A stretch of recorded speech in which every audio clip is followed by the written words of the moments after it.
What's up, you guys? What does BitTorrent and swimming pools and Bitcoin, what do they have to do with each other? I'm going to explain to you how BitTorrent, their coin burn that will happen, and what it has to do with swimming pools. First, I'm going to start by going over a little bit of news in the crypto sphere. We're going to talk about swimming pools and Bitcoins. It's not a fictitious story, it's right here. And we're going to get into some of the latest headlines before I dive deep into the swimming pool, pun intended, Bitcoin, coin burn, finale. It's not really going to be a finale, it's going to be a synergy. Anyways, you'll get it. Here we go. If you're new, welcome. If you're returning, thank you. Hit the bell, subscribe, hit the like button. Helps us with the algorithm, and I promise you're not going to want to miss future videos because we're going to be ahead of the curve on insights that can help you do well in the crypto sphere. Water, great idea. Bitcoin mining heats this swimming pool. Imagine heating your swimming pool with Bitcoin mining. Now, if somebody said to you, I don't know, 5 years ago, you could do some Bitcoin mining and you could use the energy from there to heat your pool, what would you say? Would you say they were completely crazy? Would you say they're off their rocker? Would you say not in a million years? Or would you say it makes sense? Well, typically what happens to most people is that they go on what they're used to. So for instance, it's a good example here. Well, when the internet first started out, there were a lot of people that would say things like, oh, that's ridiculous. Who's going to go and buy something on Amazon? Who's going to buy a book there? Nobody cares about buying books. Who's going to buy produce on the internet? Who's going to order groceries without touching, feeling them, and seeing them in real life? The internet is a fad. Well, guess what, you guys? Obviously, it's not a fad, right? Obviously, it's generated billions of dollars. And quite frankly, I think most of us can agree that the way that it started is not the way that it actually has ended up. And there's no end in sight. It's just going to continue evolving. But how it started was basically it was like a big, huge encyclopedia, right? The super information highway. It was a way to go and get some information. Nothing more, nothing less. And because people's bandwidth, our emotional bandwidth, the elastic had not been stretched far enough, we had no idea that it would turn into video, movies, buying, selling. The list goes on and on. The apps that came to be. Remember when apps first came out? And there's a point to all this. And that's why I'm getting into this, because I'm going to go over what I mean when I talk about the coin burn, swimming pools, and BitTorrent. So remember when apps came out, everyone thought, well, that's ridiculous. What do I need an app for? I mean, I have Internet Explorer. I can go surf the internet. I can use the browser. What a ridiculous idea an app is. Now there's dApps, right?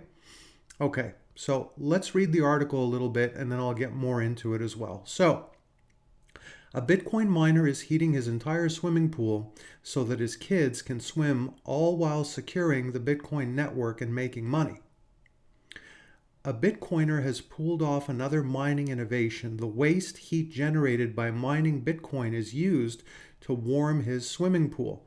Bitcoin enthusiast Jonathan Huan had kids who love swimming. But the year before, he started using waste heat. They barely ever did it because it was always too cold for them. Fortunately, he was interested in Bitcoin mining and understood that Bitcoin mining emits a lot of heat. Juan told Cointelegraph that he purchased a heat exchanger and set up some ASICs, application-specific integrated circuits, and subsequently managed to keep the pool above 90 Fahrenheit all summer long. Pretty cool.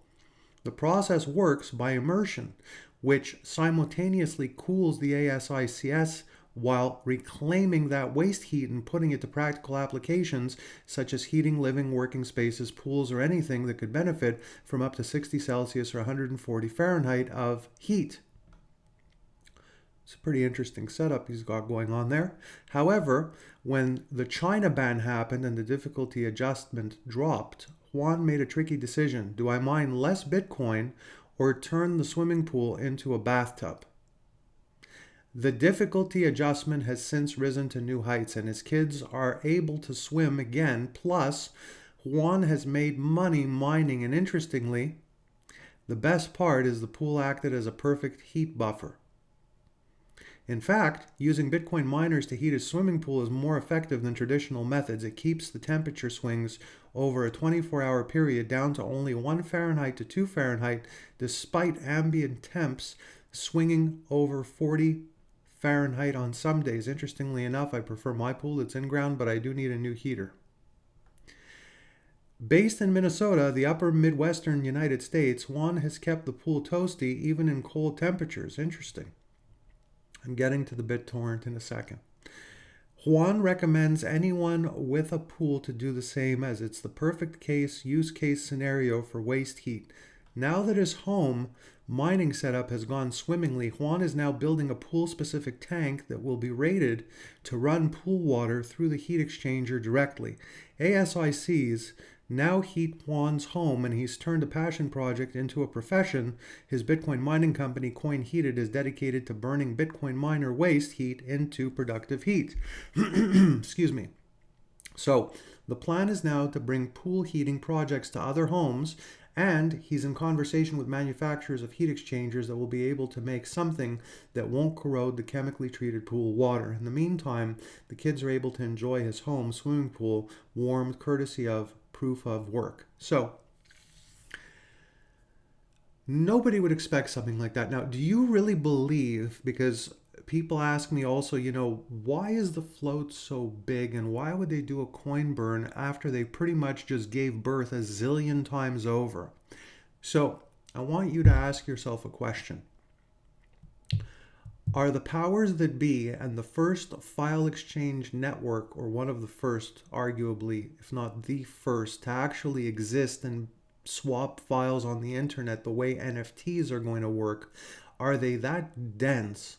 Are they that thick in the skull? Are they that inferior at what they do that they've waited this long to basically trade NFTs because they can't figure it out? Is it because they're lost and perplexed? Maybe they know something that other companies don't know. Maybe they have more foresight. Maybe the reason there's a big coin burn in effect, not in effect, but it's going to come to effect, and maybe the reason the float is so big is because they had the same foresight as Juan to be able to take what most consider waste with the Bitcoin mining and turn it into something that becomes productive. So in his case, well, it was heating his swimming pool, right? So what happens when, well, BitTorrent rather, decides to show you what they got up their sleeve, and the big float is there because people are going to need that as power in a new way of trading, buying, selling NFTs, and it takes things through the stratosphere where you want it to be. Do you know what I mean? We can't go on what is because things change. See you soon. Thanks for watching.